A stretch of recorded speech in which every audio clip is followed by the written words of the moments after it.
Okay, let's do it. Hey guys, welcome back to another episode of the Safari Pedal Show. I'm your host, Abby. If this is your first time here, welcome to the Safari Podcast Zoo Crazy YouTube Thing Wild Bandwagon. It's great to have you. Today is a very exciting day here in Abby's Wild Studio Safari World. Andrea Lepori is going to be on the show, and we are going to be diving into his 3 mixes and 3 lessons. 3 mixes that he's worked on in any capacity that can be recording, producing, doing the mix, and 3 lessons that he has learned from those experiences. I really love his work and love his mixes, so I am so pumped. I feel like there's not much more that I can add to this intro. So please give a very, very warm Safari welcome to Andrea Lepori. Hello, everybody. Welcome Great to the to show. be here. Thanks so much. Thank you. I really appreciate your time. I'm honored to have you on. Yeah, I've been super anticipating this episode. It's a true pleasure to be here. I'm a huge fan of the show. Thank you so much again for having me. Thank you so much. I'm honored. Before we dive into today's episode and talk your 3 mixes and 3 lessons, let's start with who you are, what you do, and we'll take it from there. So I'm Andrea. I'm an Italian fella that has been living in London for the good part of the past 11 years. I've been mixing for the good part of the past 20 years. I've been engineering sessions both in my own country. Luckily enough for me, I got picked by a producer and taken the other side of the pond. So I started doing stuff in Los Angeles, New York, Nashville. For personal reason, I decided I was feeling more comfortable being 2 hours flights from my parents, and then getting older, I felt like, yeah, London feels like the place to be. And as soon as I landed here, I was lucky enough that a very famous producer was looking for somebody not just to share a new space that he built, but also to have somebody to trust and mix their own stuff. And great human being goes by the name of Matthew Bremberg and is known for being the guy who produced, co-wrote, and still does stuff with Paolo Nutini, Jack Savoretti, Dido, Faithless, Katy Perry. You just name somebody he has worked with. That was my starting up. And the second thing that I got from him is actually a multi-track, and he goes like, I would like to see if you can mix this for me. And that was George the Poet single that was actually released a month later on Island Records, and from that point, that was it. Wow. I was a mixing for him. Before that, I was engineering as well, and as you know, every time that you engineering something, you're coming up with your own rough mix, and you send it to the producer, and they go and, hey, can you now just send us the stems so we can actually work this mix with the other mix? You're feeling, robbed of your work. If we're talking about lesson learned, as soon as I start working for Matty, I realized that it was actually a blessing that before my career wasn't actually asked that much to mix. Just wasn't ready. I had to put the time in, the effort in, and to actually see if, as a good recordist, as I was trying to be, my record track can actually end into production and mix with the careful hands of somebody else that is more experienced than me. And when start collaborating with Matty, I got into a really, really deep dive into the perspective of mixing. The best lesson that I learned from that was actually, no matter what you're mixing or how you're mixing something, always respect the performance and the aesthetics that the artist wants to bring to the table. Like, I love to see myself like a tailor that can carefully tailor the sonics of any single EP, music, sound to the shoulders of an artist who can then feel comfortable enough to wear that sonics for the rest of his career, or at least for the release time of that. Those are huge pieces of amazing advice. Like, did these things come from working on specific songs, or was it like over time through mixing lots of songs, you realize these things? So in my career, a few years back, I was lucky enough to cross path with another great producer that is actually very close to you two. Having the absolute privilege to not only just mix some of the stuff that I've done, but also be involved in mixes that were actually meant to be part of the previous worldwide show that was the Innocence and Experience tour. I had just the revision requests coming from so many different point of view. If you check, there's one that I've been rated as an additional mixing that is called Blackout, and is the video version that launched the previous album. That song was tracked live by the band in a club in Holland, I guess, in front of a crowd. So not only the band was actually feeding me with the most musical point of views when asking for maybe a balance or whatever, but also the director and the producer as well, focusing on those perspective, as I call it, every day in my job, in my work, helped me to see the actual mix from so many different point of view that hopefully in the end I actually match as close as possible the vision of the artist. This is what I'm trying to do every single day, no matter the artist, no matter the genre of the music. And I don't believe as human beings I am able to actually change my perspective if I languish into a circle of few minutes loops, or I just focus on my own idea. My own idea is only to feed the artist with the first mix pass, with every single element that I want to suggest, always respecting the reference mix as much as I can, but most definitely the aesthetic and the vision of the artist. At the beginning of my career, to be honest, I was, if I can say of myself, stupid enough to consider my attitude, my whatever I was bringing, my craft, whatever I was bringing, better already. And that it's something that you have to take away from the very beginning. But of course, we're human beings. If you don't believe that you can just deliver something that sounds bad, why are you even starting the mix? It's a balance.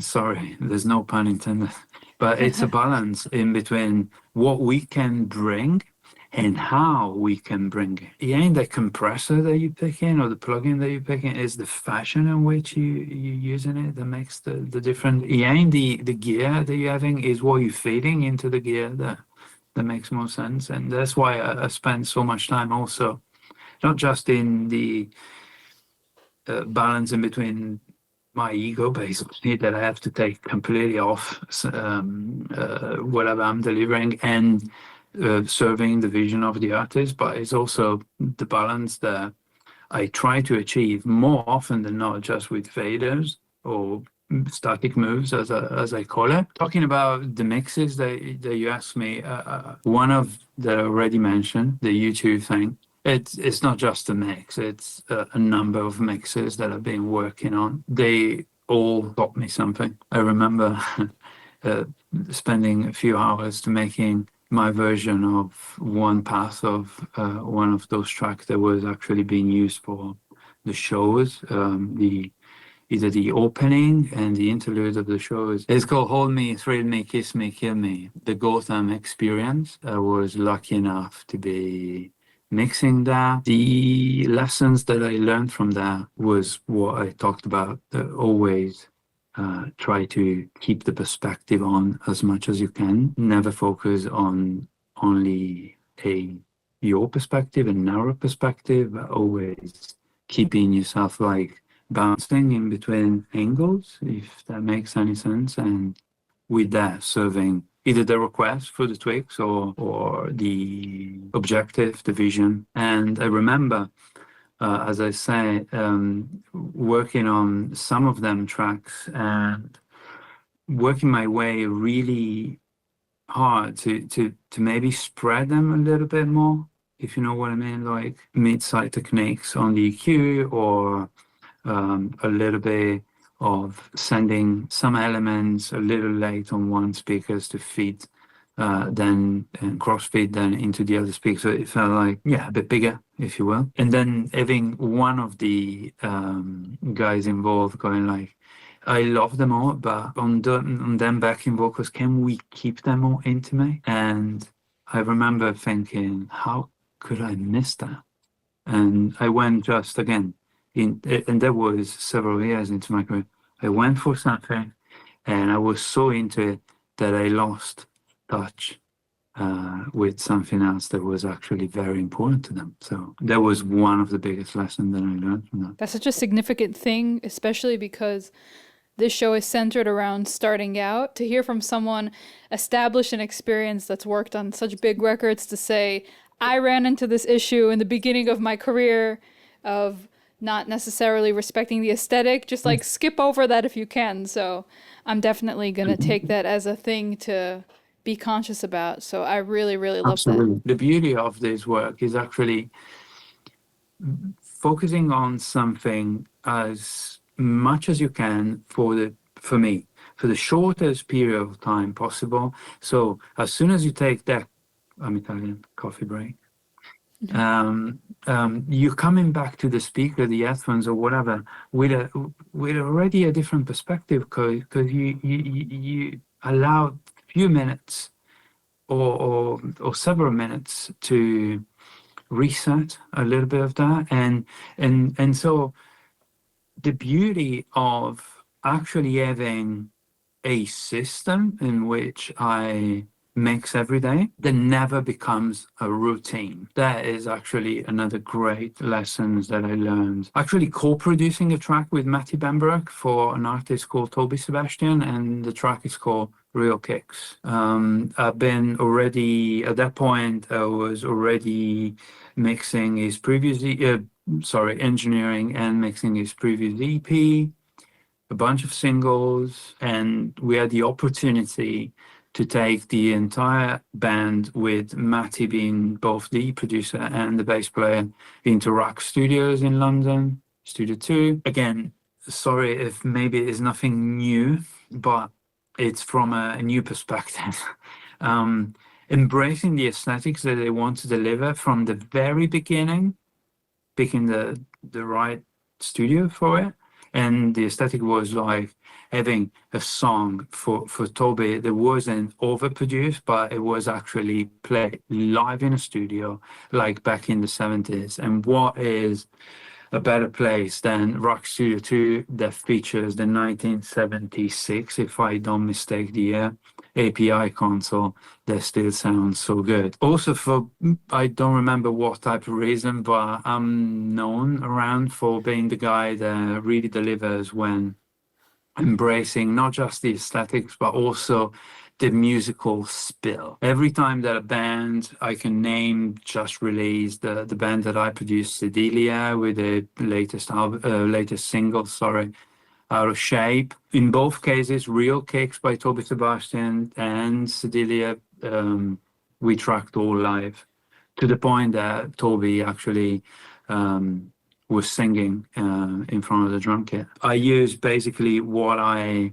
learned over the decades that I've been engineering, from my little studio that I started off when I was 17 in Italy, to London, to Los Angeles, to New York. I mic with a closing mic just to get detail on something in case I need to cut more through a dense mix with the elements that I'm micing closely. But then I always go for the vibe of the room.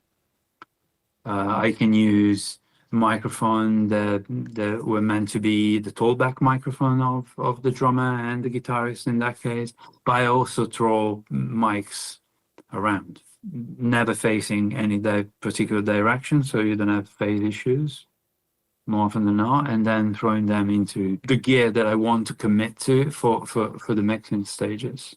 So the lesson in that case was actually starting the day. We didn't have anything. We just rehearsed the day before, and they had a gig. We jump in the studio. I start at 10. They come in at 11. and I'm setting up the drums in front of guitars, amps, and bass amp, and Toby with acoustics and singing. And the only thing that we employed was actually two gobos, baffles, to shield on both sides of Toby, and that's it. Using the null points to actually get away with the right sounds and the right sonics, using all the space that I could, and committing to the, as I said, to the API sound and the gear that were actually in the end delivering what we wanted to deliver with that mix. Like, this is something that has never been said on the show before or spoken about, but paying attention to the vibe of the room and choosing, like, before you even, like, there's a lot of talk of choosing the right mic, choosing the right amp, but I've never really heard this perspective of, wait, maybe this song isn't right for this studio even. Maybe if this is the vibe you want, let's stop and do some more research and see maybe somewhere else is better suited. So that's never heard that, but I really, really love that as a lesson. So to kind of like sum up the whole topic of the lessons and the mixes, I always love to ask the amazing guests, you watch the show so you know, to either drop a piece of advice or anything you want to say to the amazing viewers. So my piece of advice is learn the basics, learn how to operate. There's nothing difficult in what we're doing. They call us engineers, but there's no rocket science around.